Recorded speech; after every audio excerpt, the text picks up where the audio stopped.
শেখ হাসিনাকে প্রধান আসামি করে আন্তর্জাতিক অপরাধ ট্রাইব্যুনালে গুমের অভিযোগ জমা দিয়েছেন বিএনপির স্থায়ী কমিটির সদস্য সালাউদ্দিন আহমেদ।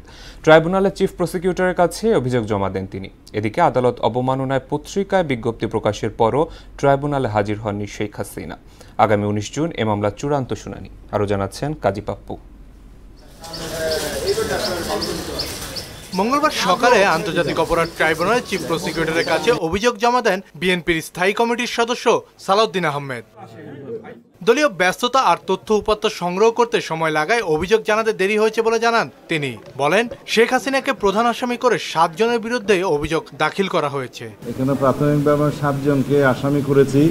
শেখ হাসিনা সহ স্বরাষ্ট্রমন্ত্রী তৎকালীন সহ আরও যারা র্যাবের এবং পুলিশের যারা জড়িত ছিল, বিভিন্নভাবে মানবতা বিরোধী অপরাধ সংঘটিত হয়েছে।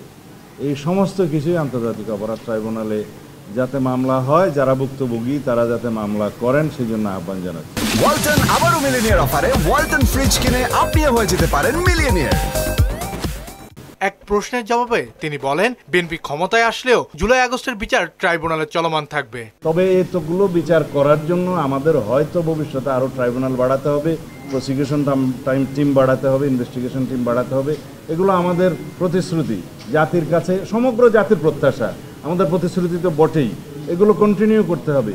এদিকে চিফ প্রসিকিউটর তাজুল ইসলাম জানান, যারা জীবিত অবস্থায় ফিরে এসেছেন তাদের মামলা দ্রুত শেষ করা সম্ভব। যাদেরকে হত্যা করা হয়েছে তাদের বিষয়গুলো সলভ করাটা সময় লাগতে পারে, কিন্তু যেগুলো সার্ভাইভার্স আছেন, যে সমস্ত ভিকটিম ফিরে এসেছেন, তাদের মামলাগুলো প্রমাণ করাটা সহজ এবং দ্রুততার সাথে সম্ভব।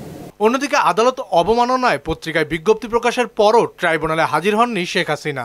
আগামী 19 জুন এই মামলার চূড়ান্ত শুনানি হবে।